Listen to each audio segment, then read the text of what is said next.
Hello. Welcome to Swiss Institute. On the occasion of Sam Lewitt's Less Light, Warm Words, we're thrilled to be joined tonight by Rod Swenson and Cheney Thompson. For a little introduction of Cheney, he was born in Baton Rouge, Louisiana, and he lives and works in Brooklyn, New York. He has a BFA from the School of the Museum of Fine Arts in Boston. Recent shows include And Materials and Money and Crisis at MUMOC in Vienna, From Minimalism to Algorithm at The Kitchen in New York, and Une Histoire at Saint Pompidou in Paris. Additionally, Cheney has held teaching positions at Bard MFA, Cooper Union, and Columbia University since 2005. Cheney will give an introduction to Rod, but first I just wanted to briefly thank both of them, Sam and all of you, for being here tonight. Rod and his wife Miriam traveled a long distance through electrical storms, canceled flights, and speeding tickets to be here with us, and we're so grateful to both of them for their presence and participation in the evening. Now, without further ado, please join me in giving a warm round of applause to welcome Cheney Thompson and Rod Swenson.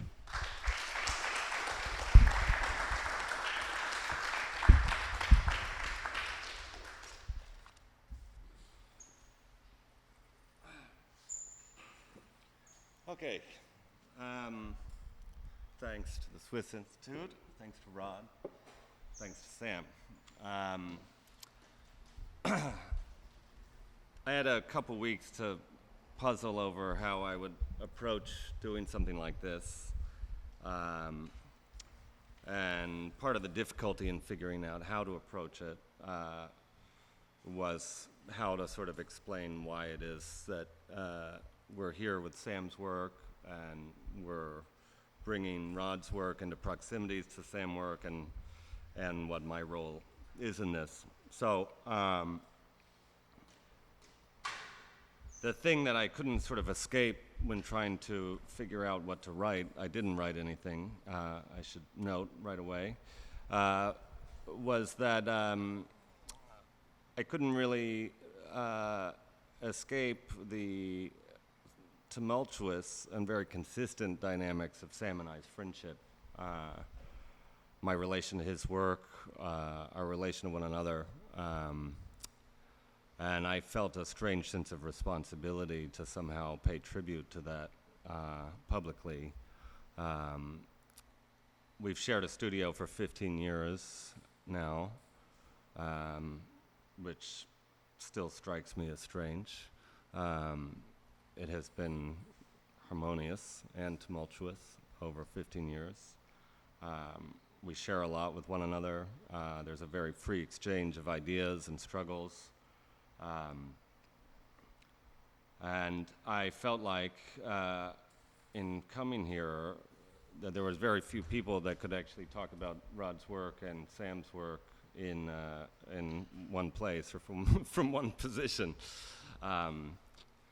So I wanted to try a little bit. I wanted to try to say why I think a thought of self-organizing systems, emergent behavior, why that maybe comes into play in Sam's work, where something like a description of and the struggle to elaborate something as forceful as a law, as opposed to a set of rules, might come into play in Sam's work.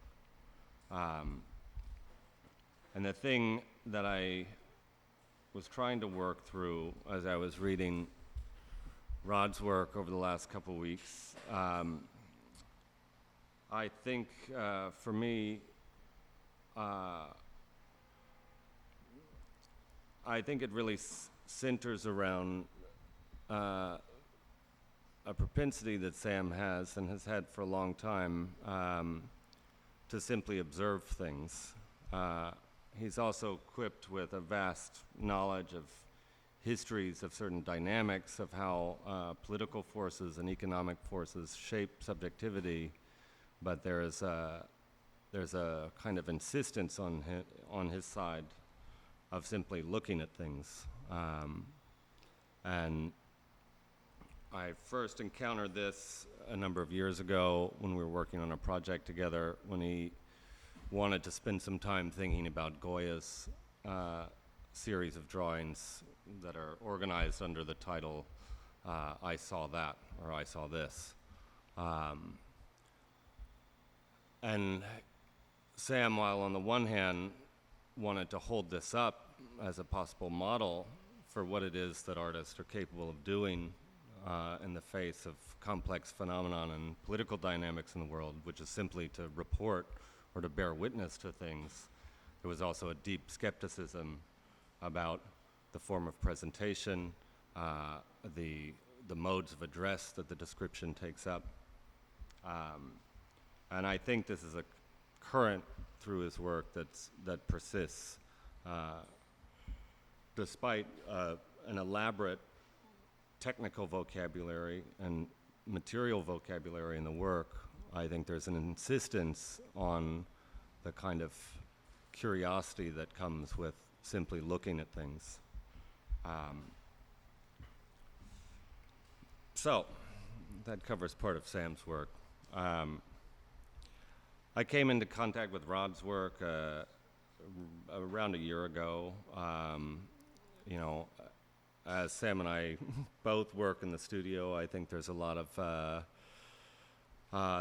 open questions that inform the work. My own work has been sort of structured by an interest in stochastic processes, the sort of misrecognition or misnaming or misidentification of forms of life through highly instrumentalized forms of modeling, most consistently applied in the field of economics.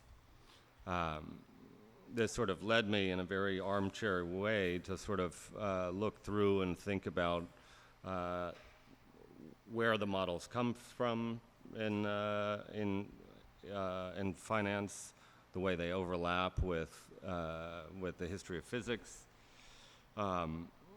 and the complex process by which those models are turned into useful control structures. So I found Rod's work through reading about color theory, which is a simultaneously very instrumentalized science, one that wants to give names and give metrics, and wants to account for a phenomenon on a material level, but always seems to be struggling with the cultural forms that color and color significance takes up. I have to say, trying to work through Rod's work has been somewhat of a challenge. On the one hand, it exposes a deep lack of knowledge on my part in more complex physics, and then on the other hand, for its somewhat brutal simplicity in its capacity to state something that seems like a more than adequate description of the way things are, how things work, how things cohere, how matter organizes itself, how it presents itself to us. And it was here recently again that I started to see again this correspondences between Sam's work and Rod's work, that this willingness to simply observe, to test an idea from a very simple observation to make claims about how things are in the face of a very complex and ideologically charged counter account of how phenomenon is organized. I think they both share that spirit, and there's significant differences as well. I don't want to take up too much time. I have some regrets for not writing down all the things that I wanted to talk about, but I'd like to read one small passage from one of Rod's papers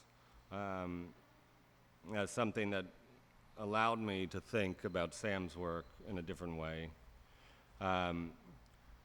This is on a passage that relates to symmetry and the struggle for equilibrium in the first and second law in thermodynamics. He says, as this example shows, discontinuities constitute a break or a reduction in symmetry. And from this, we see that spontaneous order production, the appearance of an autocatakinetic system where there wasn't one before, constitutes a symmetry-breaking event.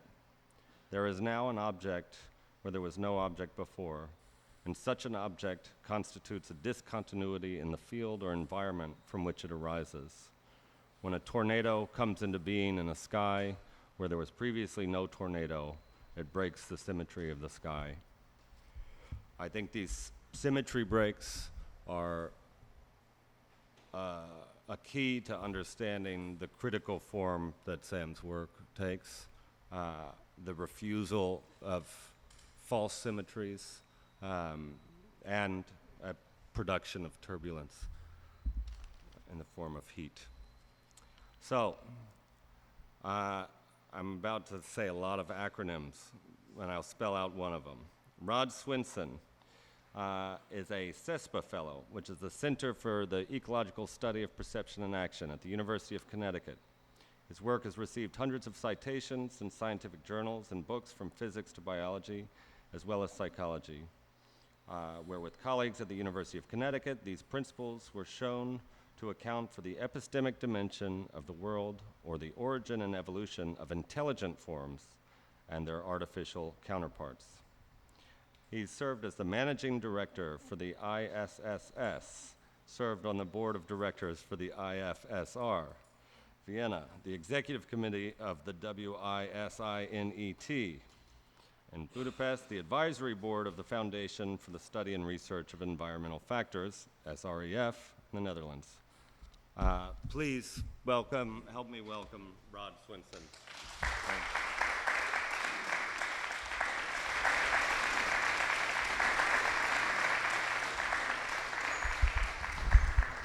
So thank you, Chady, and thanks to the Swiss Institute for bringing this all together, and for Sam for instigating it.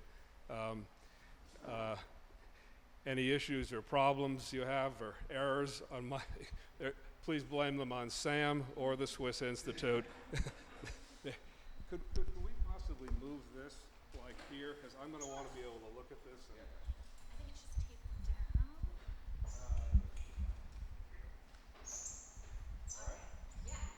Good. Great. So I was asked to talk about some things, and those things that I'm going to try and talk about and cover today oftentimes can take a whole semester for graduate students. I'm going to try and pack it into an hour. I'm going to try and limit it to an hour because I think if you talk beyond an hour, people fall asleep no matter what you're talking about. And then we can have some time for discussion or questions or whatever after. If you can hold your questions during, that would be best, because I'm really going to go through this stuff fast. You don't have to remember details. I'm going to try and give you things that will give you a general idea of things that actually I think are very intuitive underneath. And so next slide, please.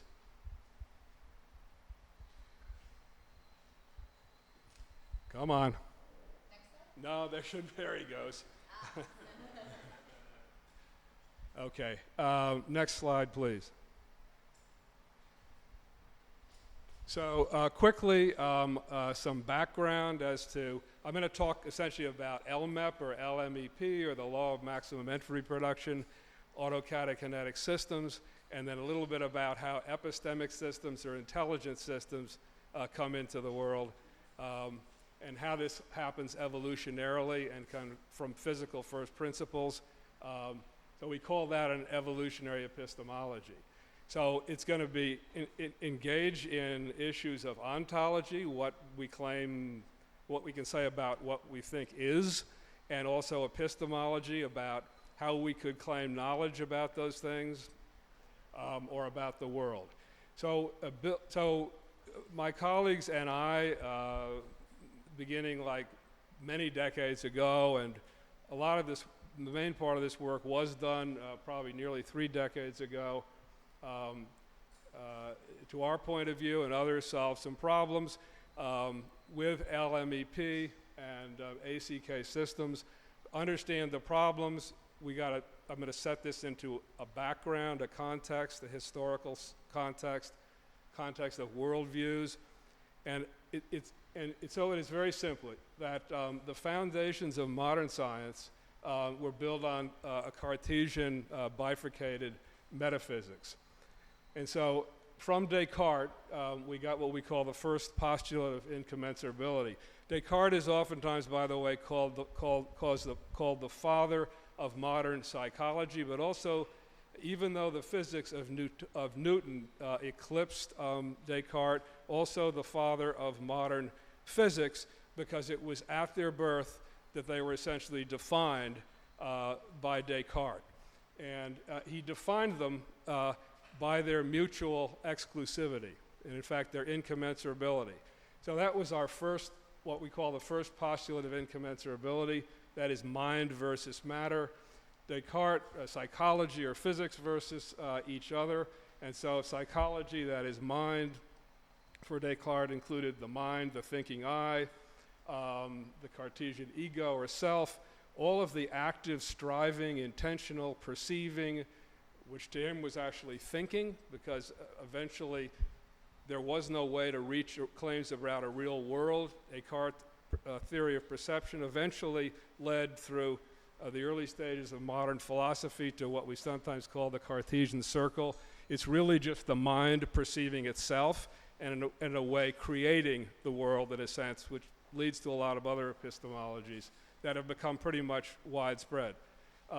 And so physics, on the other hand, was passive, inert, dead, reversible, deterministic, without quality, and governed by deterministic laws, and defined by extension in space and time. Mind was unbounded in space and time. Okay, next slide, please. So there's some immediate implicates of this. My claim, by the way, in telling you all this, is that much of this still exists in modern science today, and in a lot of our most widely held worldviews, although it's very often hidden. Things that are generally taken for granted are actually come out of these types of axiomatic foundations. So one, it's the physical world is seen as a giant machine, is these dead reversible particles, etc.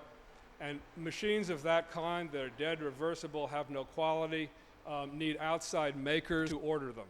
And so that was the model at that time, and partly it was the marriage of the Pope and Galileo, which Cartesian metaphysics affected. They allowed for kind of the religious orders of the time to have their place in the world. Later on, this took the form of simply mind, more secular forms. It is mind that essentially creates the world, later bringing forth epistemologies and so on. Even later on, neo-Darwinian, reductionistic neo-Darwinian magic makers such as selfish genes, algorithmic theories of mind, and also evolution.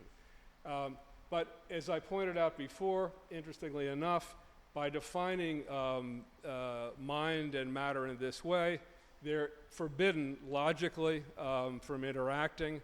The simplest case being that the physical world exists in space and time. To interact with it, you have to meet it in space and time, that is somewhere to do something.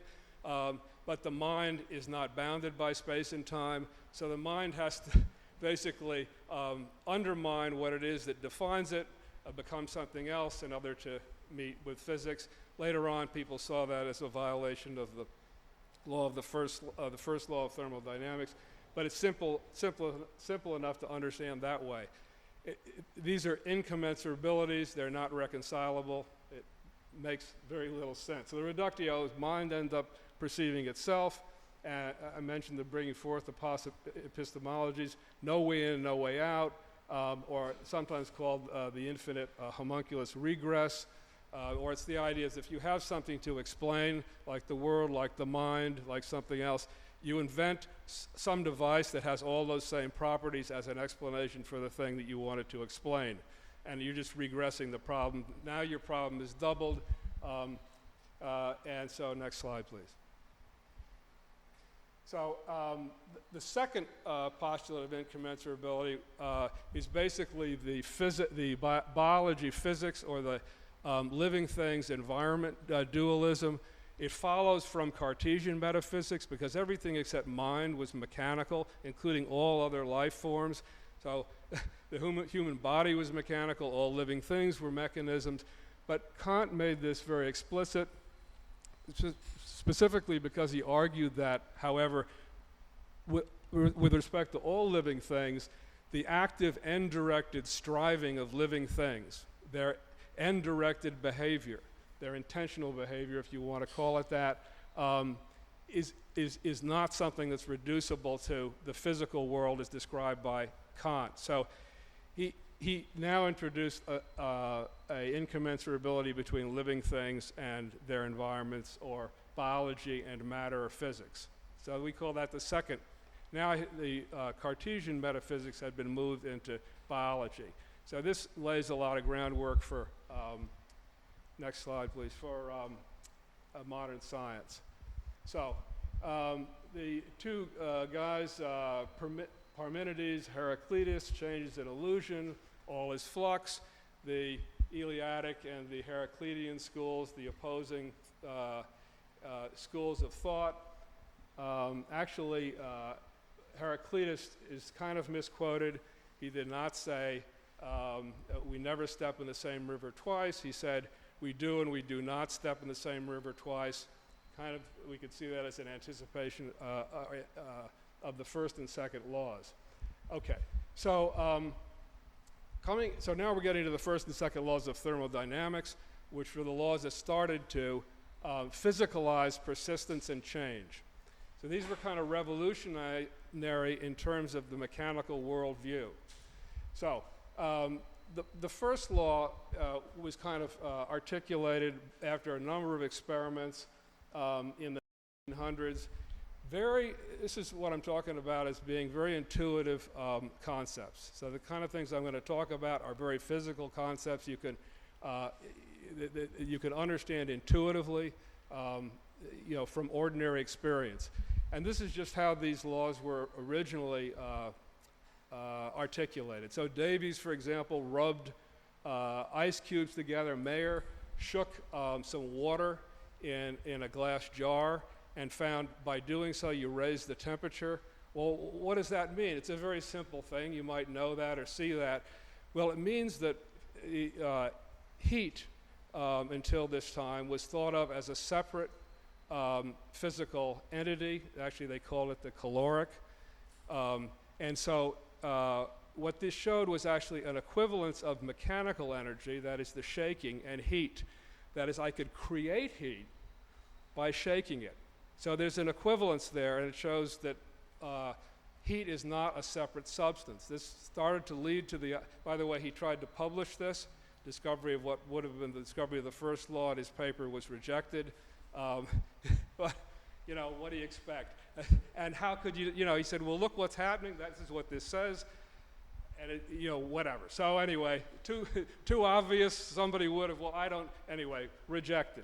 It took a while to get the idea published. Some other experiments. Joule's was one of the best.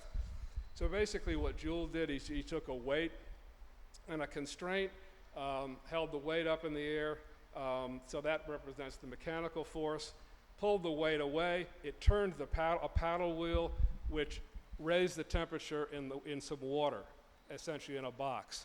And he was able to show the same thing, a slightly more elegant way, I suppose, and a very measurable way. Anyway, following this, the first law of thermodynamics, which is essentially the conservation of energy. And basically what was discovered then was really the deep, deep, deep thing, which is the unity of all natural processes. And the energy is also a symmetry principle. Cheney was talking about symmetry. It's a symmetry principle. It refers to time translation symmetry. It's a remarkable idea when you think of it. Parmenides was right in this sense. It means whichever way you go, this way, that way, forward, back in time or space-time, in any direction, there is something which always remains the same. It's pretty amazing when you think about it. Everywhere, everything, and so far, nobody's been able to find it to the contrary. So that's what this showed. Okay, next slide, please. So Carnot, though, had earlier done an experiment which kind of raised the problem for this. But it was an interesting thing. And so he had basically shown that the motive force, that steam engines were kind of the big thing of the time, and he was trying to understand, well, what is it that makes a steam engine go?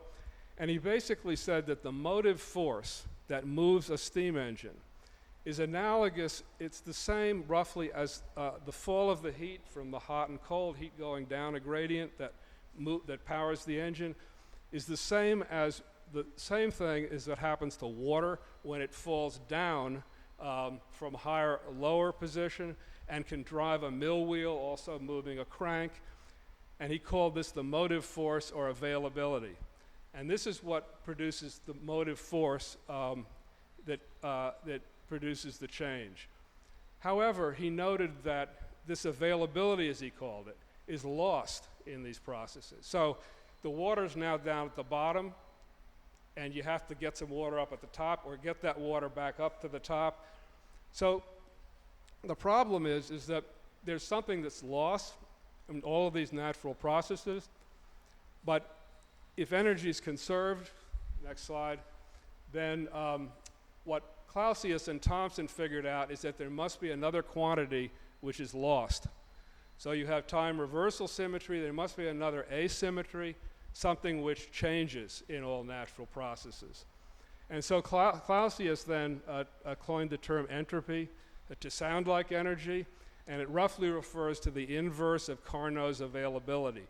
People often said they wish he'd put a different sign on it, so you could say, he called this the entropy, to say the entropy of the world is always diminished. It would make more sense because it would be like the availability of the potential for producing change is diminished, but he put the reverse sign on it, but it really refers to the inverse of the potential of a thing to produce change, the availability or whatever. So basically what it says is that that quantity that's lost with that fall, with that reduction of the disequilibrium of the energy, he called that the entropy.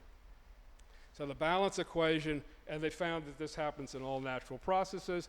So the second law is roughly that in all natural processes, the entropy of the world always increases, except if it's at equilibrium. That's if the energy distributions are evened out, and then it stops at zero. So to produce change, you need disequilibrium. When you do have disequilibrium, you produce change, and that quantity that is now lost, if you will, is called entropy. All this says is that just what I just said, this is the balance equation of the second law. Okay. Now, by the way, quite interesting. This gave a scientific meaning to final cause because all natural processes went in a direction, go towards ends. And final cause was something that did not exist and was not allowed in the mechanical worldview. It was a reversible worldview. In fact, the equations of Newtonian physics and classical physics, sometimes called the fundamental laws, are reversible. It gave scientific meaning to final cause, something that Aristotle talked about, but really didn't have a scientific account of. So next slide. These are just some examples of other types of potentials. We'll call them potentials. So here you have water or whatever, your hot liquid in a glass, cooler temperature. So T1's the warmer temperature of the whatever's in there. T2 is the cooler temperature. That's a gradient. It produces a thermodynamic force, a potential, if you will. And so that drives a flow until those two are equalized. The equation with the Q's only says that the energy that flows out is the same, equals the amount of energy that's taken up by the environment, if you will. So it's conserved. Here's some other potentials. Just to give you an idea, it's a very intuitive thing. In fact, I think probably most living things grasp it intuitively. They know if something's up higher, it'll fall on them. If water's up there, it'll go on them. That we know that later on we'll talk about this, but if I have a hot room and it's cooler outside, I'll open the door and the heat will flow out. So nature became understood in a scientific way to be active and end-directed underneath this conservation, which kind of unified it all. And by the way, just one point I want to make here. I've got Joule's experiment in here, which is again showing a potential, in this case, the weight, pull it out, and it's moving. I'm showing that for the second law. But Joule's experiment was for the first law. And he did not note, he may have understood in some way, but he didn't note that this also demonstrates the second law. And it's quite an interesting, in fact, a profound kind of an insight, because any active measurement, which is what this was, okay, one of its entailments is that it entails the first and second laws, both at the same time. An active measurement is an irreversible act that requires something conserved over the measurement and something which changes.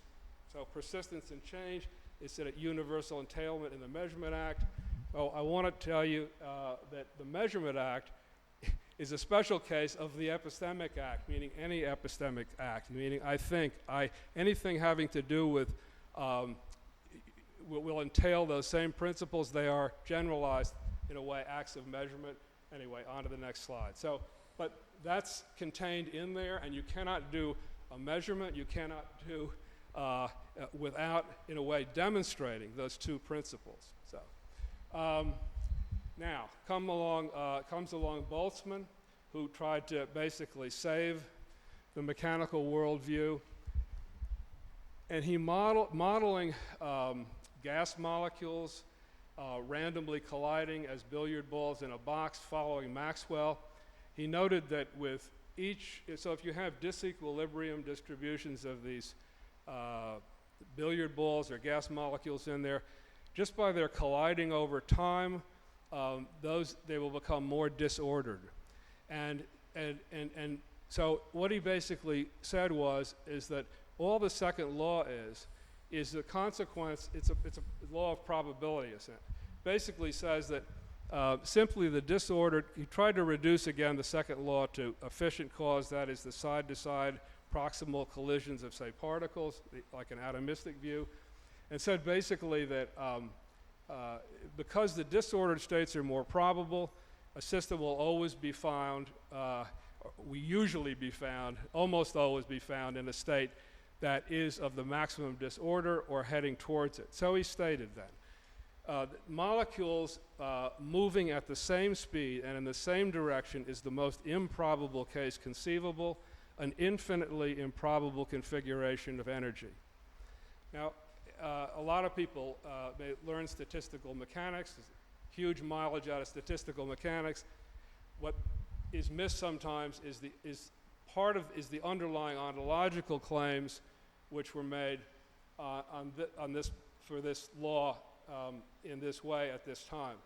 And in fact, you'll see in many books that it's still stated that way, that it is a law of probability, that the world tends to disorder, and so on. So this, for the time being, next slide please, became entrenched, the entrenched meaning of the second law. And basically became the idea that the laws of physics, or physics basically says that the world should be collapsing to disorder. And so now this view became entrenched in modern science and in, for example, evolutionary theory, and it became popular for biologists to believe, and you can see them writing up until present time the same kind of thing, to say that life somehow, by virtue of the fact that it's, if you look at evolutionary history or what living things do, or what we sometimes call the fecundity principle, with the sine qua non of Darwinian theory, that living things are striving to fill out the economy of nature or whatever, goes against the laws of physics. It's somehow different. It goes against the river of life, of mind, of whatever goes uphill. The law of the physics goes down. So there's two incommensurable rivers. And here's some quotes from, for example, Fisher, one of the founders of neo-Darwinism. Entropy changes lead to progressive disorganization of the physical world, while evolutionary changes lead progressively to higher organization.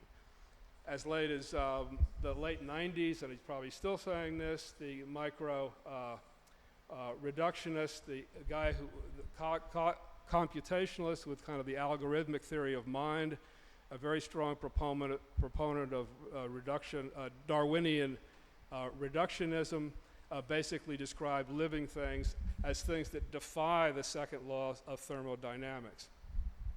And we could go on. I've got some more here. For the sake of time, we'll move on. But it became popular to believe, and you'll still find this in texts, that somehow living things or whatever go against the laws of thermodynamics. A big deal. So next slide, please. Now, a big problem, because if you look at the evolutionary record, you'll see just the opposite. If you look at see what they do, it's just the opposite. So it seemed to fly in the face of life seemed to fly in the face of physics. So you needed, again, special kinds of makers. That's where you get kind of this language of magic makers basically organizing genes, organize living systems. Algorithms are basically organizing mind, and so on, which will later show actually to be very crucial but very inert parts of these systems. Okay, so a help towards resolving that problem. So that's the big problem, the incommensurability of physics, the way it was seen, as the second law is the law of disorder, and the world we see around us. So Schrödinger, Bertalanffy, and a few decades later, Prigogine made a big step towards helping to get through that problem. Schrödinger described living things as flames. Bertalanffy later on talked about living things under the rubric of open systems. He was really the original big open systems guy. And basically noting that living systems do not violate the second law.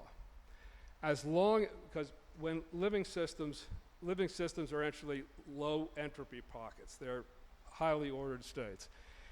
As long as they produce enough entropy, put it into the environment, sufficient enough to compensate for their internal entropy reduction, then the balance equation, in other words, the idea that entropy increases in all natural processes will not be violated, because the entropy, the net production of entropy will still be net positive.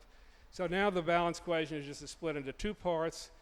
The entropy internal to the system, that could go down as long as the entropy production into the system, as long as they feed on enough availability, potential, neg entropy, as Schrödinger called it, reduce potentials at a fast enough rate to produce enough entropy to compensate for their internal entropy reduction. They were permitted to exist. They wouldn't violate the classical statement of the second law. Next slide. However, they still presented a problem for the Boltzmannian view, because now the question still was, these debt payers, if you want to call them that, are still infinitely improbable.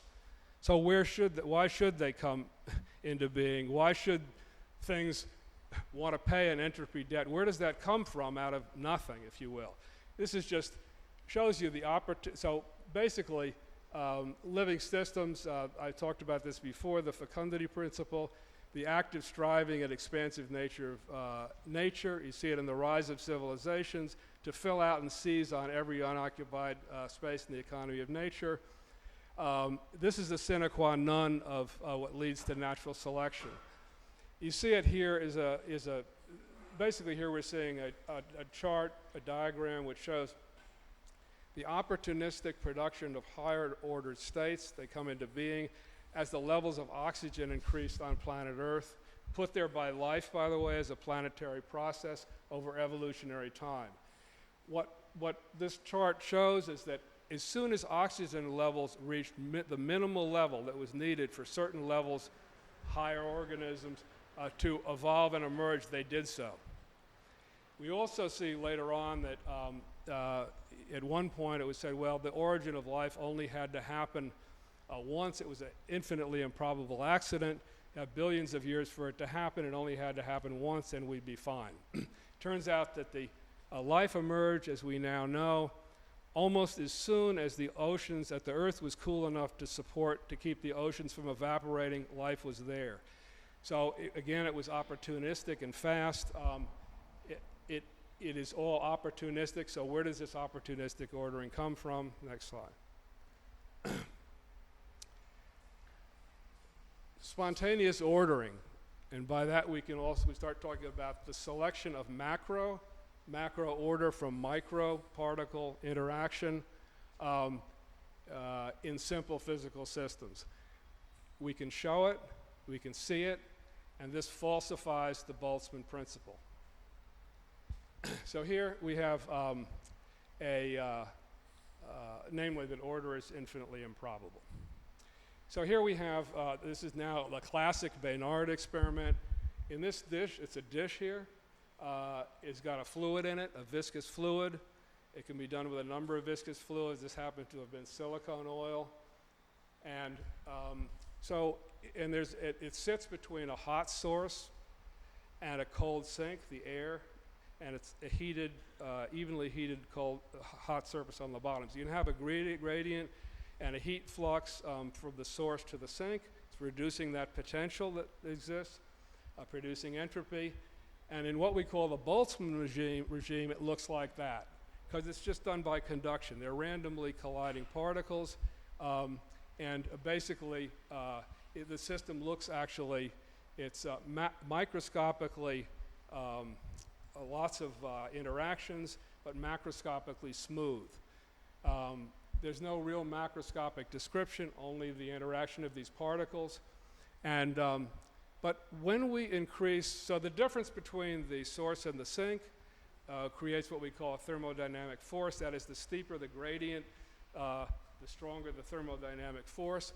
If we now increase that heat beyond some minimal critical threshold, as soon as we get to that minimal critical threshold, all of a sudden, I'll show you some other pictures of this later, but small fluctuations which would have been dampened, that is stochasticities, become amplified to macroscopic proportions, and hundreds of millions of molecules start moving coherently together in a highly ordered form.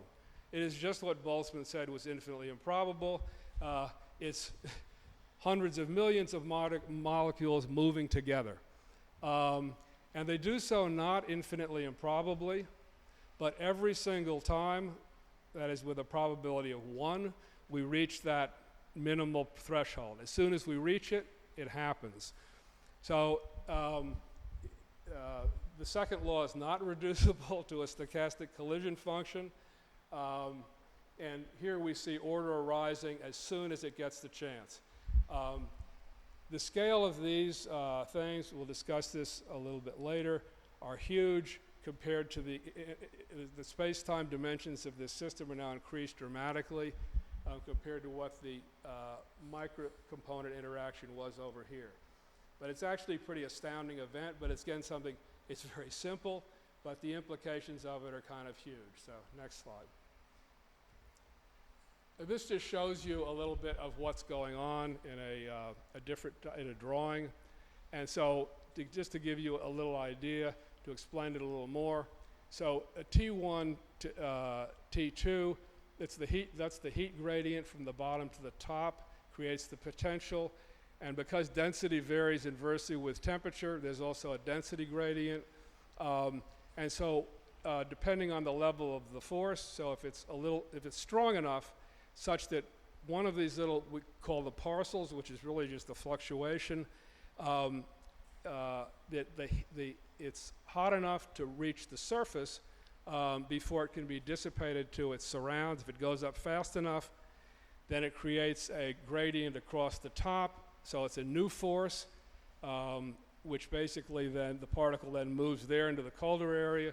I'm oversimplifying a little bit, but drops, and all of a sudden we now have a cycle going, and the other molecules are pulled in by virtue of a vacuum, and they all start moving together. So this is what I want to talk about here, because it has a lot to do with what's going on. The space-time dimensions, that is with selection of from macro from micro, the space-time dimensions of the system, as measured by the correlations between the components, which are the individuals in this collective process. So we have individuals, and then we have a collective process, are dramatically increased. So in the Boltzmann regime, the actually only measurable space-time dimensions are what they call mean free path and relaxation times. That's the average times and distances between collisions. So it's it's basically 10 to the minus 10 centimeters and 10 to the minus 15 seconds. This is nanoscale. But in the macro scale, when these forms come up, now we're into space-time dimensions of centimeters and seconds. In other words, billions of times greater than what these little interactions were. We now have measurable space-time dimensions being filled in a system where there weren't any before. They were not there, they were not instantiated, they were not occupied. If you start thinking about filling out the economy of nature, you can start to think about the same kind of underlying principles. So if we scaled these individual molecules to human scale, and then we scaled then the size of the ordered flow we're talking about would be roughly many times greater than the circumference of the Earth, and the time scales going from one to the other would be greater than the full 4.5 billion years of evolution. So that's the difference in what we've seen happen here. Okay, next slide. So what this led us to, and what it was the idea that we need a physical selection principle. What we see going on in biology, you can show it in simple physical systems, so it can't be a biological principle. So there had to be a law-based answer to why the world is in the order production business, why in all these cases, as soon as we hit minimal thresholds, you see order coming into the world. Now, revisiting the Schrodinger-Bertalanffy insight, which said that for an ordered structure to come in, it can exist as long as it produces enough entropy to compensate for its internal entropy production. We look at this in a different way. What it's telling us is that every single time we go from disorder to order, the entropy production of the world increases, and dramatically. So here it shows you what happens from the disordered to order regime. This is just a measure of heat flow. You can see it increases tremendously. So next slide. So this already begins to telegraph, it did at that time to us, having looked at these experiments, that in other words, it answers the question that Bertalanffy, Schrodinger, and so on didn't ask, which is which path out of available path a system will take to get to equilibrium given a choice of paths. Remember, the second law says nothing about rates. It only says entropy will increase. It doesn't say anything about path selection. What LMEP does is it gives you the answer. And it gives you the answer, and like all the other laws of thermodynamics, that's empirically easy to show, to set up and demonstrate experimentally.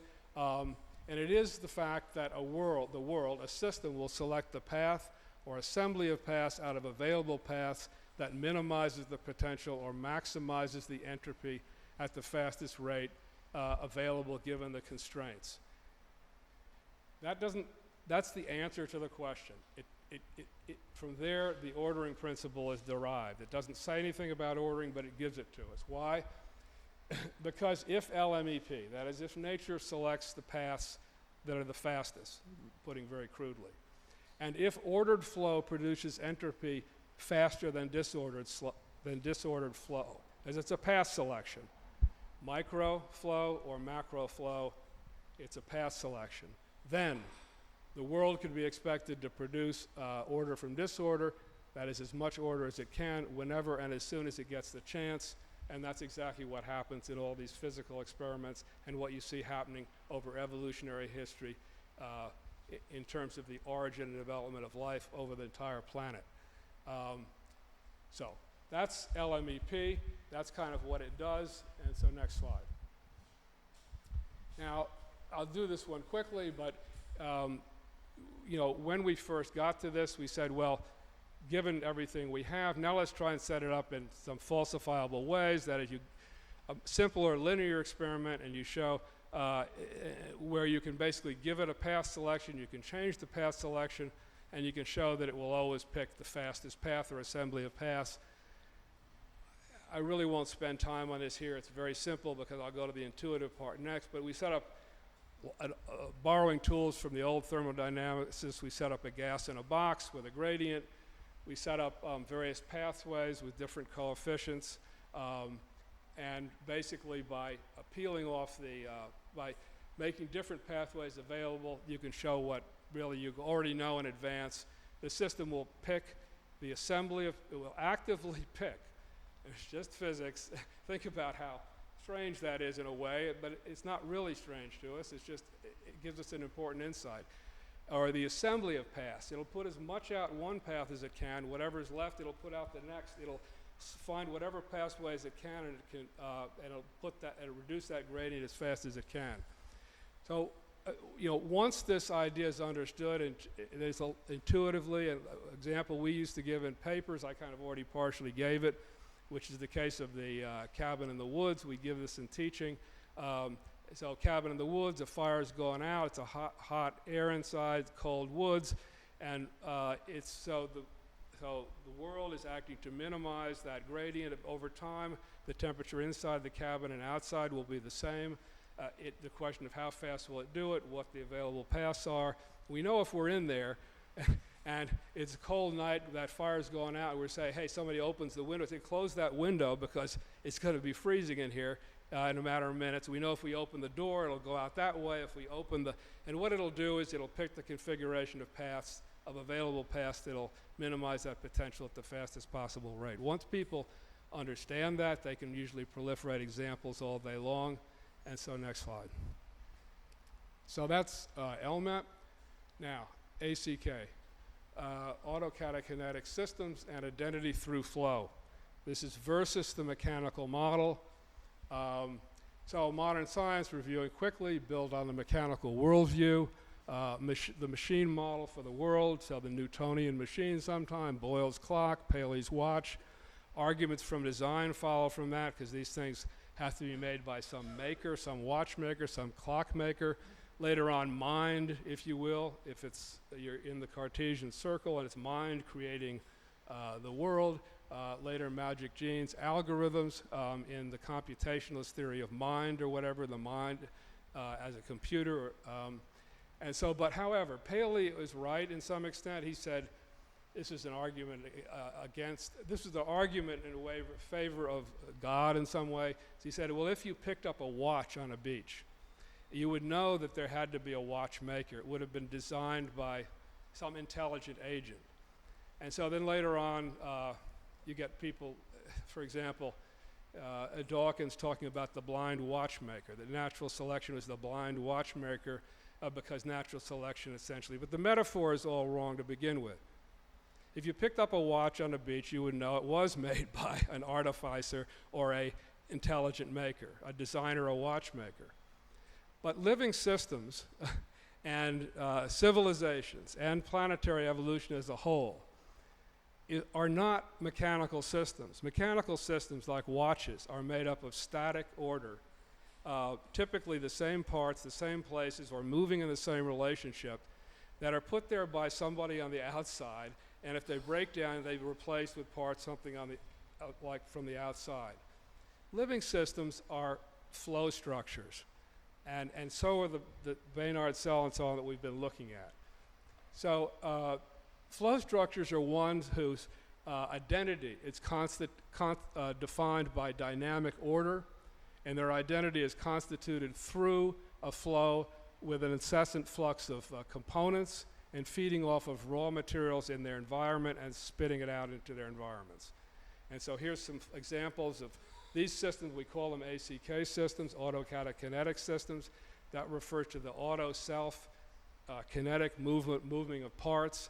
The self is the circular relations that I talked to you about. They're self-amplifying sinks. I'll go over that a little bit in more detail in a second. But here's some examples. We've already seen this. A tornado is another one. This is a flow structure. Tornado is a thing. We can ostensibly point to it, but it's made out of reducing potentials, maintains itself by reducing potentials, pulling in environmental components, and then spitting out and degrading energy in its environment. So next slide. So this is the canonical ACK system. What we say is the minimal ontology for thinking about these systems. And I will also say that this, with some other constraints, is also a minimal an ontology for looking at a living system. It is a minimal ecosystem at the same time, because living systems are ecosystems in a sense. But here, ACK systems include the simple physical systems we looked at, all living things, from single cells to civilizations, the planetary system as a whole. We saw the oxygen in the air. It's a system that operates as a single system at its higher level.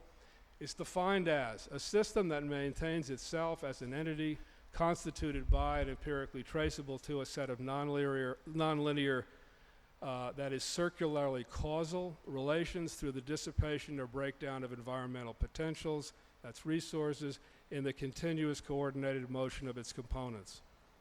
So this is what you have here. And so just very quickly, you may like symbols and you may not like symbols. It's very simple. E1 is an environmental potential. It's energy at a disequilibrium with E2, roughly the environment, creating F1, a force between the two. We spoke about that. It drives a flow, autocatakinetic systems or ACK systems or flow structures. This is the energy pulled into the system, the potential. What contained in the components constitutes what we call an internal potential, because it now has potential in various forms, stored energy, if you will, which allows it to act back with an internal force 2 to amplify the input. So we saw that happening in the Baynard cell. It happens in tornadoes. It happens in living things as well. And so next slide. So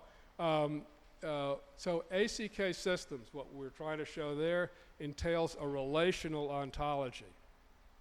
That is, they are systems that exist through their environments. They are discontinua that exist through and out of the continuum, if you will. First and second law following LMEP, sometimes the fourth law. So with ACK systems, selfishness, that is selves, it's a self, comes lawfully into the world, but it comes in through a self-other relation. In other words, it works both ways, because the world essentially wants to reduce a gradient. These are productions of the world, but the circular relations has to do with the fact that the system acts back on its own input to amplify that input further. So there's a self. The self is in the circular relations, and so you have this kind of circular or selfish agency. They become essentially, to put simply, they become self-amplifying systems. Those circular relations do that, or sometimes this is called deviation amplifying systems. And deviation amplifying systems, because the birth, if you will, of autocatakinetic systems, we saw in the Baynard cell, it's the same thing with living systems. Their origins is a consequent on microscopic fluctuations, that is stochasticities. And so it's non-deterministic in that sense. What happens is when they're above a certain gradient, then those stochasticities, those outliers, those deviants, if you will, become amplified and the system is overturned. That's the revolution in evolution. You have an instability, you have a fluctuation. At some places, those fluctuations are going to be dampened. It's going to be noise. They're not going to be heard. They'll be suppressed. They'll be dampened. At other places, they get amplified to macroscopic levels. Okay, so next. So here's the generalized selection dynamics of an ACK system in a little more detail. So initially we see, once we pass our critical threshold, then we have lots of fluctuations. The fluctuations have to be above some minimal amplitude. But if you run an ensemble of these experiments, that is, say if I ran 100 of them and with the same conditions, this first picture here shows two cells coming in initially independent of each other, totally independent. They're coming in as populations of one. They're single things. Just like the evolution of the planet is the evolution of a population of one. There's no replicating planets for selection to act on. It goes by itself. The origin of life, population of one. Ecosystems, populations of one. Cultural systems generally, the emergence of civilizations, populations of one. ACK systems, populations of one. Come in as populations of one, but if I do an ensemble, a whole bunch, same conditions, those things will not appear in exactly the same place each time. They'll come in a slightly different order in a slightly different place. It's stochastically seeded. They just have to meet a certain minimal criteria. And who goes first? Do I hear it like economic theory? Who goes first, ecosystems, makes a difference. Because here's sometime later, you've already seen that. Now we've got a whole population of cells. Now they're impinging on each other.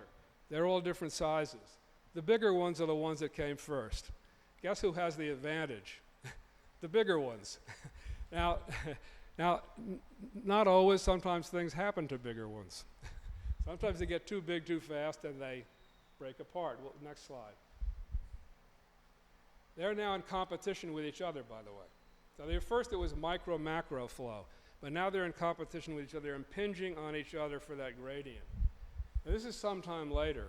It's a pretty interesting thing that we saw when we did this the first time that people had not really seen before. And it shows you more detailed selective processes. Now you see all of this kind of just going on in a fluid. And so, for example, by the way, what happens at the end is that all of these members of this ensemble, so we did 100 of them, however many we did, they all started out differently. If you looked at the populations of cells impinging differently, it would be quite different each time, although the same general dynamic would happen. But the end of our experiment, when it got to a system of essentially a steady state, they would all look identical. They would all be a regular array of hexagonal cells. So what you have here is a thing called progressive determinism. Starts out totally non-deterministic, but ends up in a deterministic way. Early stages in an ecosystem, in a whatever system, in an autocatakinetic system, very open to lots of microscopic degrees of freedom. They get frozen out as the system gets older, and eventually they get totally frozen out. Everything's moving in lockstep, kind of, roughly. But here's what you see happening, a number of different things. You see spontaneous division up here in the top, a couple of bigger ones. Number 3, you see the subsumption of one smaller one by one larger one. You see a lot of interesting types of things going on. It's just a fluid. It's all a matter of the way nature acts to solve the packing problem. This is just where I'm talking about here, the total Earth system as a single system, and so the great. By the way, so for Darwinian theory, basically denies evolution as a planetary process, in principle. It denies planetary evolution. And why? Because here, evolution is defined for the neo-Darwinian as the consequence of natural selection acting on a breeding population, a population of many. There's only one Earth. There is no population of Earth systems competing on which natural selection can act. But the origin of natural selection, in fact, is a special case of LMEP internal to an ACK system. It always happens internal to an ecosystem or something, where you have a set of constraints impinging. That's the generalized Malthusian parameter. And that thing that's impinging is that ACK system. The Earth is an autocatakinetic system. It's a single system operating at the planetary level on which all other evolution on Earth depends and has depended since its beginning. The prima facie evidence for that is simply the planetary oxygen. It was not there when the Earth basically collapsed out of the nebula, and it was put there by living things, mostly cyanobacteria, and put there over time, maintained and put there by living things, and as it did so, other living things were able to. That oxygen by itself is an internal potential. You have a circular relations working back to amplify the building of this global order. There's a lot of other potentials too. It's more complicated than a single parameter, but that one parameter is enough to show and make the case. Evolution on Earth is a planetary process. All other it's really evolution of Earth and every other thing on it, from prokaryotes, that is the simple bacteria, to human civilizations, are component productions internal to it, acting in the middle of the constraints being built by this planetary process, of which these systems, including all of us, obviously have a lot of input because you're products and producers. Okay, so next slide. So I've given you now general LMEP or LMEP fourth law. I gave you general ACK. Now we're going to go to the way you get semantics from syntax, or intension from extension, or in other words, how meaning comes into the world. Was something that does not exist, is a problem for, been a problem from the time of Descartes, and through both physics, philosophy, and psychology, and for good reason.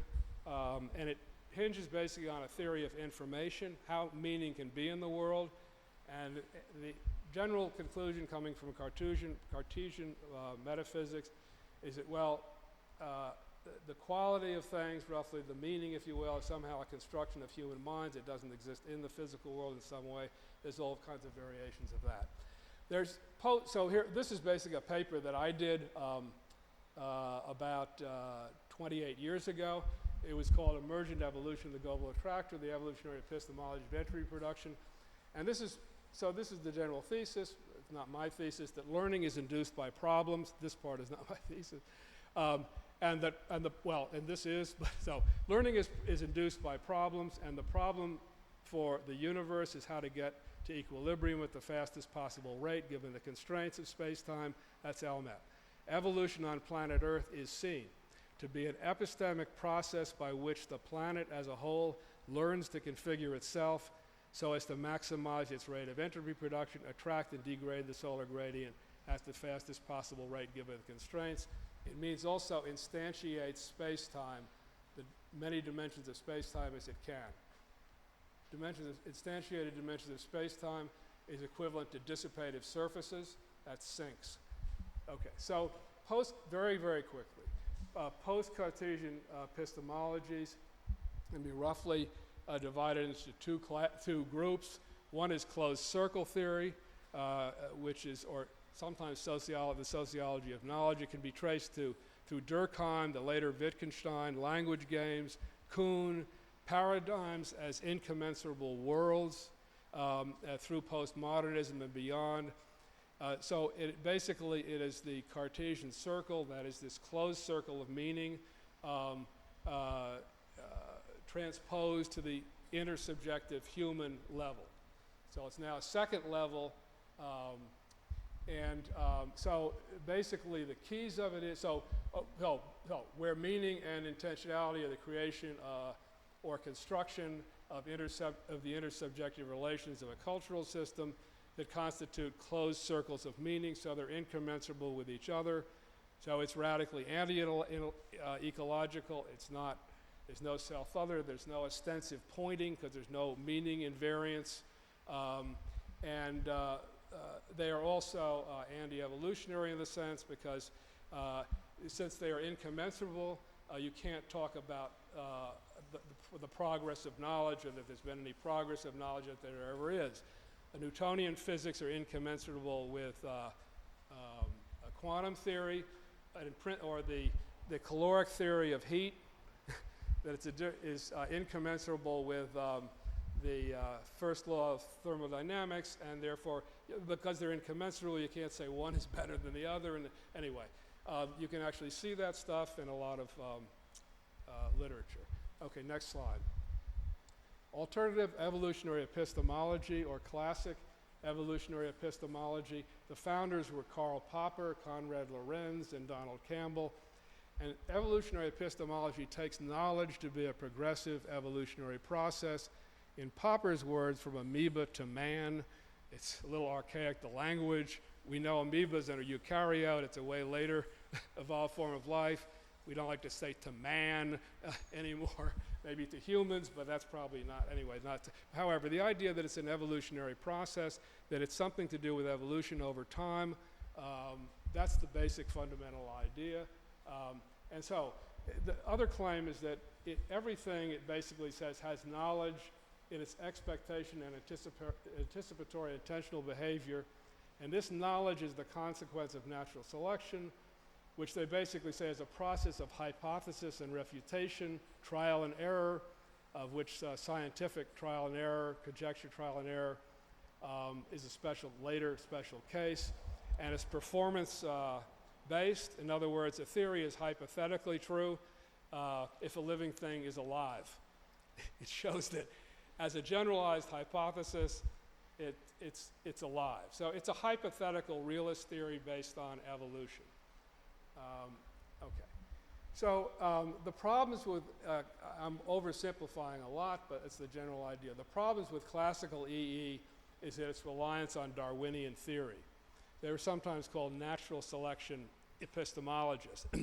But Darwinian theory historically assumes, with respect to intentional activity, this opportunistic striving we talked about. We've already shown physically where that comes out of the universe in a natural way. But for the Darwinian theorists, that's left outside their theory. And so if we're talking about epistemic action, we need to be talking about this opportunistic striving, seeking, discovery, this creative process and so on. And that's outside Darwinian theory. Why? Because Darwinian theory assumes the fecundity principle, which is the striving to fill out the economy of nature, outside its theory. So its theory is based on the assumption of the fecundity principle, that nature will be acting to fill out the economy of nature, and then some Malthusian, there's a constraint, and then the natural selection then follows from that. But it assumes what it needs to explain outside the theory. Also it has, like closed circle theory, no observable to measure progress. The Hoppers claim that it's a knowledge process, a progressive one, progressive only meaning going in a direction, really, by the way, but that going from amoeba to, quote, man, it sits outside of Darwinian theory. Why? Because Darwinian theory has no observable to measure the direction of time or progress. Why? Again, because the measure of Darwinian fitness, natural selection, is relativized to members of the breeding population. So in other words, I can say this zebra is more fit than that zebra, but I can't say this zebra is more fit than an amoeba. It's just not an observable in Darwinian theory. It's fitness, which is the measure, is only relativized to breeding population. So there's no measure to say what we've shown in that other diagram, that there's been a progressive nature to evolution, going in a direction. That doesn't mean better for you and me. That doesn't mean more rights for more people. It means going in a direction. It could be very bad for you and me. Maybe it is. We'll try and talk about that quickly at the end. Okay, next. So ACK solves the problem with the fecundity principle. Those things outside the problem of Darwinian theory, we've already now shown how we can get them with LMEP and ACK. Now, intentionality.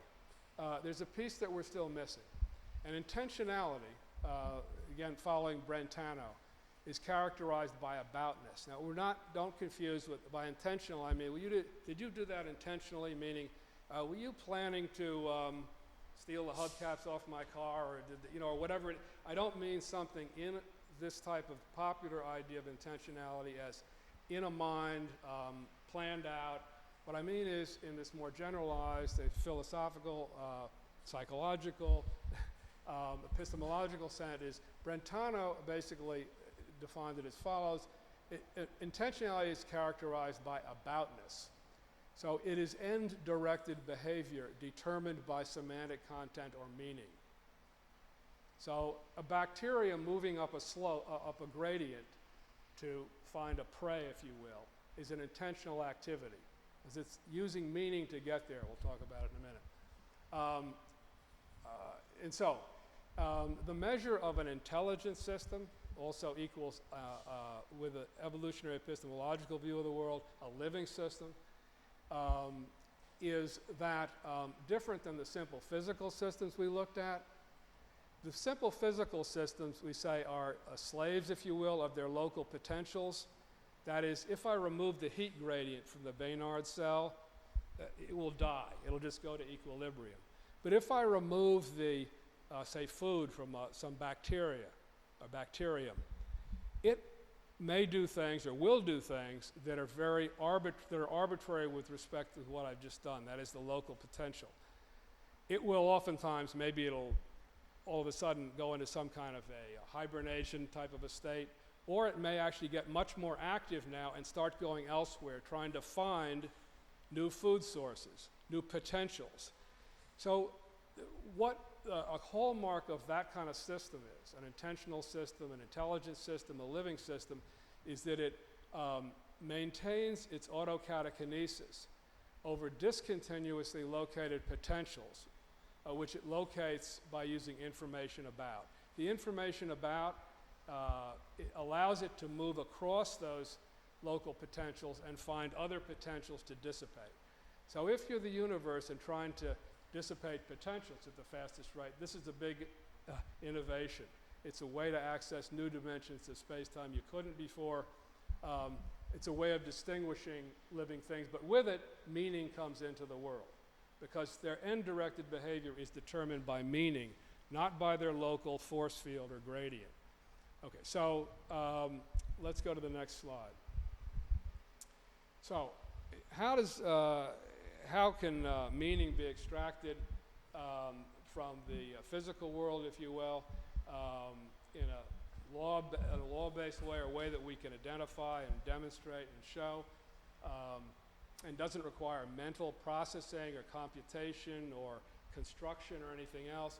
And the key to this was given by J.J. Gibson, the pioneering ecological psychologist, who gave a law-based account of information and perception, recognizing that the invariant properties in ambient energy distributions, those surrounding living things and all of us, and that includes distributions, optical, mechanical, chemical, all energy distributions, with the mean free energy content, meaning the potential is not enough for that thing to feed off of. It's not a local potential, but it has carries invariant relations in it that allow it to specify proximal sources from distal ends. So an example is the one that I just gave, the bacteria moving up a gradient, and Michael Turvey and I did a paper a couple of decades ago showing the leap that what would have been the origin of vision would have taken when it went from, so the cyanobacteria, or bacteria that learned to split the water molecule and by putting oxygen in the atmosphere, derive their energy from from photons. And so they fed off of light. They fed off of light. That was their potential. It was the gradient between the Earth and the cold sink of space and the sun, if you will, photons. Now, sometime later, bacteria, heterotrophs, ones that heterotrophs that feed on autotrophs, learned to use that same light gradient, not to feed off of, but as information about those things that fed off the light so they could feed off them. You follow me? The information, the light was now used, a light gradient was now used, not to feed off of, but to find the things that we're feeding off of. And to move up that gradient, find those things, and then basically eat those things, if you will. So that light is now used as information about where those other things are. And the reason it provides information about is really due to first law symmetry. And it basically says that what we said before, that this energy is going to flow in law-based ways, in any direction that you choose, and it's going to be, and so we can basically use that wherever we are to find out information about the source or about ourselves. So I won't go too much more into that, but it's an idea of how this thing kind of works. So next. Okay. There's a final piece now to intelligent systems, if you will. And all of these things map up to higher level cultural systems, which is the following. So living systems have, as intentional agents, have this, first of all, they are a kind of ACK system. They are what we call replicative systems. They are ACK systems with replicating components. They're not reproducing, they don't reproduce themselves necessarily. They are not replicators per se. They are ACK systems produce components. They produce components by replication. And so the Earth system, again, is a component replicating system, a replicative system. An ecosystem is, a cultural system is, a single cell is, and so on. A replicative system. Now, a primitive of that system is an arbitrariness in the component production process. And why is that important? Well, remember that we said that to find those discontinuously located potentials that living systems and intelligent systems do, to seek out new things and other things, they need to be able to do kind of a trial and error thing. They can't simply go to the same thing over and over again. They've got to have some type of a trial and error system. They've got to behave arbitrarily with respect to their local potentials. So you need arbitrariness built into the component production process in order to achieve that. So you need a system to learn, to develop this kind of creativity and to develop these kind of systems. You need to develop arbitrariness within this system that you can use. And so it needs a series of rate-independent constraints, and which are rate-independent, that is relative, which we call specifically RICs. They're internal constraints that are discrete, they're sequential, and rate-independent relative to the rest of the ACK cycle. For example, the order of the sequences, like the words you're reading, which may be taken as a higher order instantiation of the same primitive, or the sequence of base pairs in a DNA string, for example, is thermodynamically arbitrary relative to the rate at which they are written or read. So, for example, the amount of ATP used to replicate a string of DNA is the same regardless of the sequence. I can change the sequence, and the amount of ATP is the same. And the same thing with the chemical differences on the page.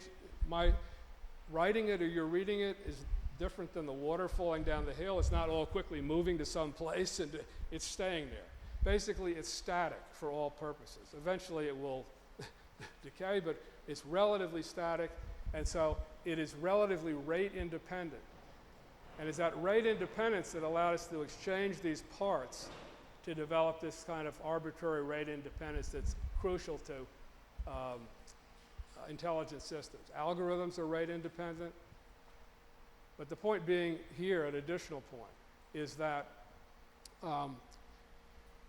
the notion sometimes of magic genes, magic algorithms, or AI is taking over, or AI are somehow active agents, or is an active. All of these things are basically, their function depends on the fact that they're actually inactive agents. They are actually the most inert things that you could possibly imagine. Intelligent systems are not algorithmic systems. But algorithmic systems are made by intelligent systems. So they are made by component production processes and ACK systems, which basically use them towards their end. They are a set of constraints that allow those systems to do certain things. But without that ACK system, without that identity through flow, without that metabolism, if you will, it's a generalized metabolism, they would be sitting there. They would be doing nothing. They do nothing. There are productions of ACK systems towards their own end. So, next slide. We're getting near the end. Yay. So, summary of this section. Certification test for a smart, intelligent system. That is, how can you make the claim that it is an intelligent system? If you were to look at it from the outside, you can tell because it basically can access these behave arbitrarily with respect to local potentials, but internally. So this was a test that I developed this for a research program we've done. It was actually sponsored by the government. I won't get into that right now, but it was a highly researched thing to try and basically, with the claim that the computationalist model is dead for computer science, and that despite everything that's been accomplished, which is huge, that it is severely limited by the fact that physical, that is real-world smart system, intelligent systems, the ones who have made and constructed or continue to construct the algorithmic systems are not algorithmic themselves. They are this type of metabolic system. If a system is a system, this is the first test. Because a computer program is not an intelligent system. Algorithms are not intelligent. So the question is, which eliminates a lot of the usual imposters, is a system an ACK system? So it must be an ACK system first. Is a system a slave to or solely determined by its local potentials? So we went through that. Does a system have the ability to search and discover variable, including new forms of potentials that never add to them? If the system meets all three criteria, then certify it as, I say, PI. That was a physically intelligent. We can just say an intelligent system. A primitive is that it has those constraints that I mentioned, the RACs, to do that. They are crucial type of constraint. Next slide. We're getting, I think, nearly toward the home stretch. So, very quickly, generic features of an ACK system. These things apply to whatever scale. They're level independent, so they apply to those simple physical systems. They apply to ecosystems in general, in particular, civilizations or ecosystems, economic systems, whatever you want. These are all planetary ordering, world order or not. Where is it going? Globalization is not something that's started some decades ago. It's been going on for 4.5 billion years.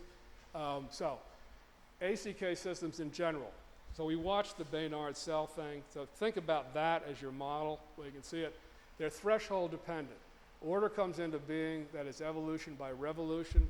The system behavior is overturned above certain minimal levels of particular potentials.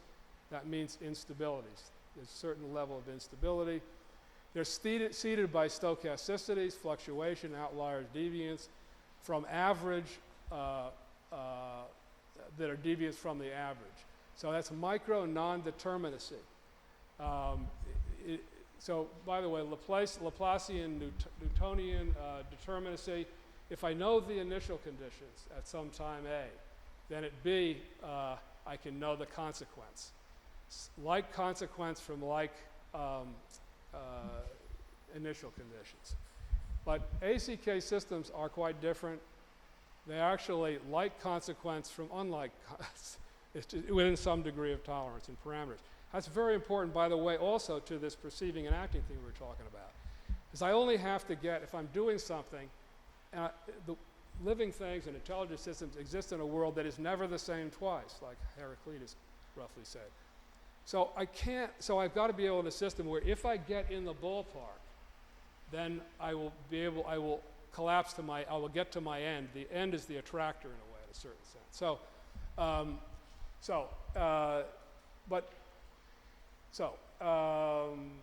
Seeded by stochasticities. Now, when you have below minimal thresholds, these stochasticities, deviance, people screaming out, whatever it is, make your components whatever you want. There are people here on the planet somewhere and doing something. There are molecules in a little cell. At certain levels of instability, the outliers, the deviations or whatever, are being dampened. It's just noise. They're being ignored. It doesn't bother the macrostructure. They're basically pushed to whatever. They have no traction whatsoever. In other places, they all of a sudden have big traction. Things happen. And so small differences in those kind of circumstances can have big consequences. So I wrote a paper once called Engineering Initial Conditions in a Self-Producing Environment. The question sometimes is, where are we and what kind of system? What would we have to do if our goal were, and I'm sure it isn't for any of us, to tilt the system in some way? That was the kind of questions we might be interested in. But the path of development, that is evolution, once a system is initialized on the planet, in our cultural systems, everywhere, is governed by progressive determinism. And take that seriously, because what it means is that the degrees of freedom of the components to get that coherent behavior, think about it. If I have 100 million people moving in a line, or suppose they're all pressing the same thing, and something's trending and they're going to the same thing, and suppose it's on a satellite which is coming back and telling them, after I put the first word in, well, here's where you are, now here's what you're saying, and somebody else is. And meanwhile, I'm a younger person, I'm actually reorganizing the neural connections in my brain, and now I actually can't go anywhere except if somebody tells me where to go, and so on. So changes can happen to reorganizing human brains, young brains, progressive determinism, irreversibility, things past certain points can't go back to where they were. Maybe things are happening to humans. Anyway, that's partly more back. That's the essay problem at the end, so we'll get to that. So, but progressive determinism dominates. It gets more deterministic later on. And when you see coherent behavior, everybody pulling off I'm back in the same groove again.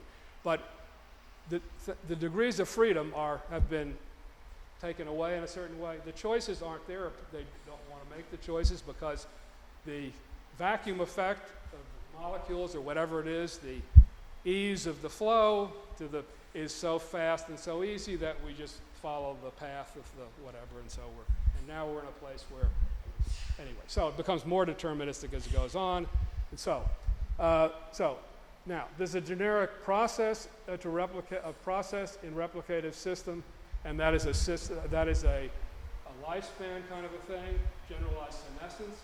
So with this progressive determinism, so we'll discuss this a little bit more here in a slightly deeper way. As a system gets older, it's more progressively deterministic. As a system gets older, as somebody who's heading towards your 71st will tell you, they get more brittle. They get more.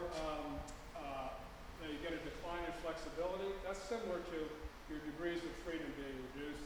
Let's think about it more in the larger sense of the larger flow system. Adaptability is strong in the earlier phases. Very creative, very experimental, very adaptive, can try different things. That's what it does. It's out there probing those systems and those forecast systems, probing everywhere at all times, just waiting for an opportunity. And something seems to happen, and it goes. And then, but as later stage goes on, the probing is decreased. There's very little probing. There's no room for it. You need to move, go with the flow. And there's a reward loop. You go with the flow. You're a team player. You've got, this goes every time it goes around. You try and get something. It works, and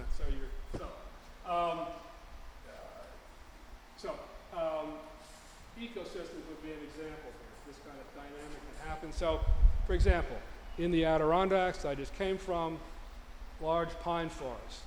A lot of them are fairly mature pine forests. Let's take a mature ecosystem. What happens in an early stage ecosystem, like there's been a fire? Everything's starting out de novo.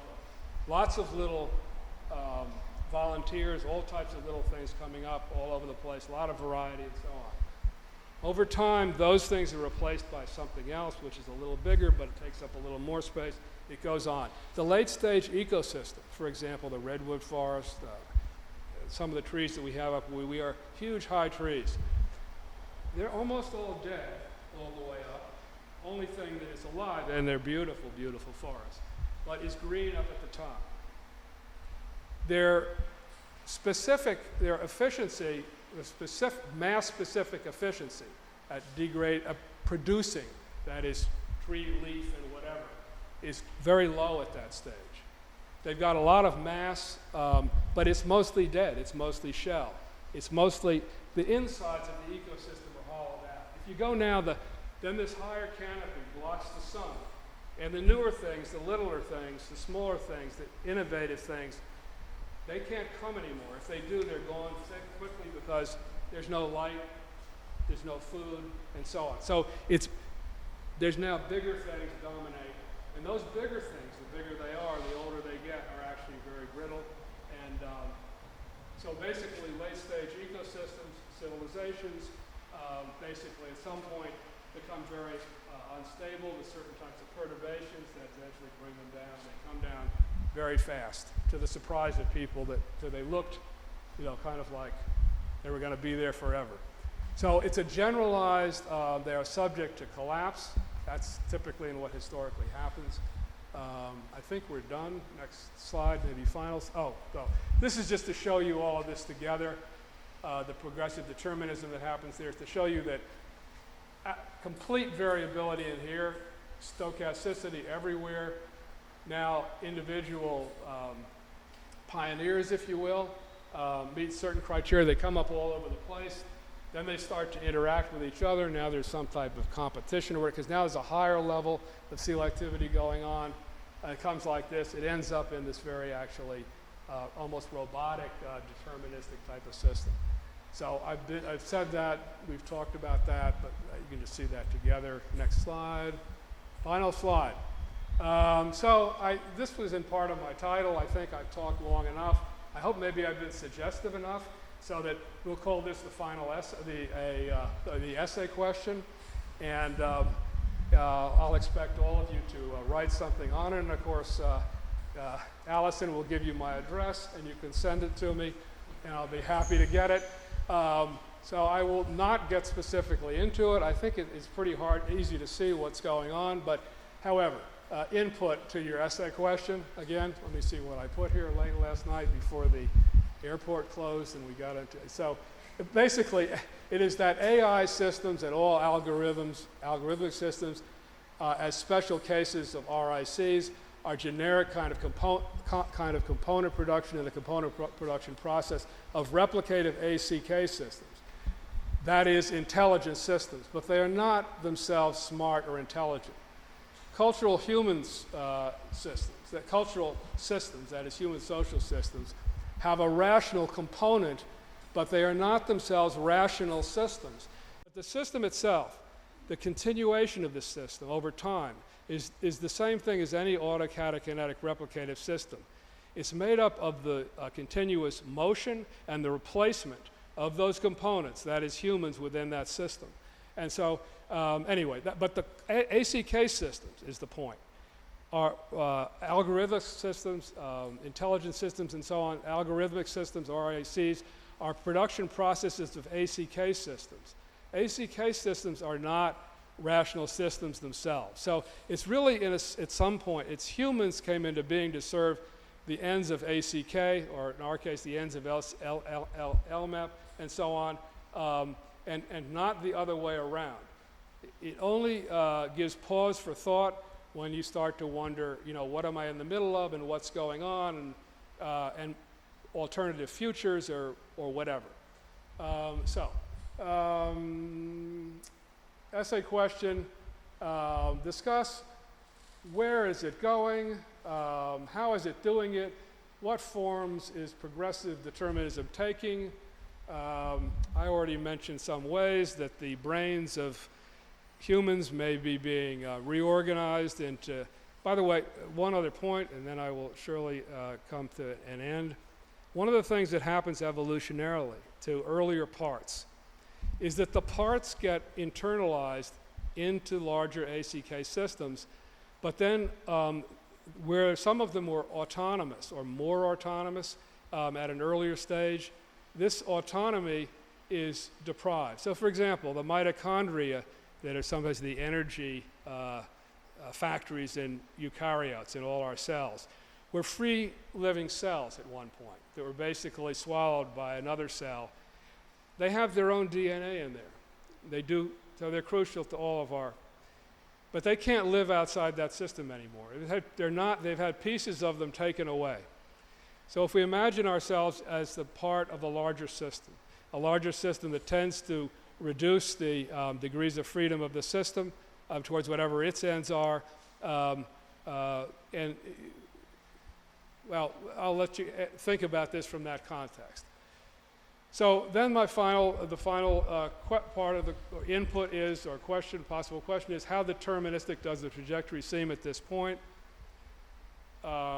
If you look at, for example, the changes in evolution, changes in the motion of, the Earth is a closed system in the sense that it's had the same amount of matter roughly for the entire time of evolution, and what changes, the energy flow comes through it, so energy flows, matter cycles, and everything we see now is the same, essentially matter that's being reorganized into higher states, if you will. By higher meaning more increased dimensions of space-time.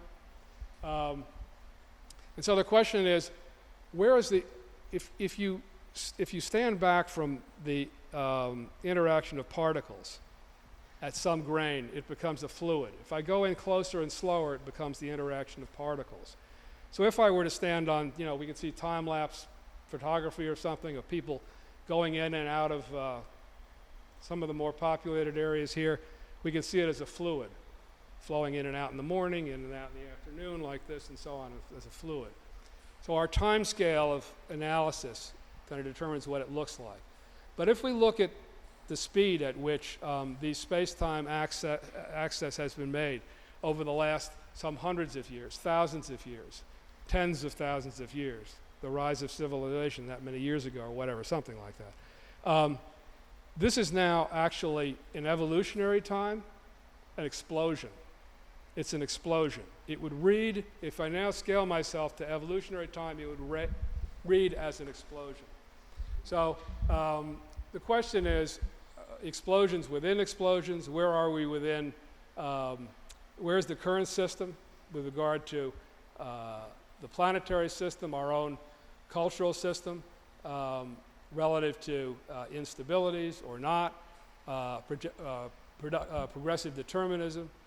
How locked in are we to anything that, Sam might do in the next room or somewhere else, or anybody else.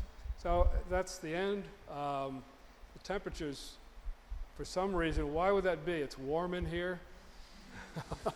Warm words. My other title for this talk, my alternate title was more light, less voids, or voids. But so I'll stop, and so I appreciate your attention. I hope you stayed awake, and maybe give some thanks.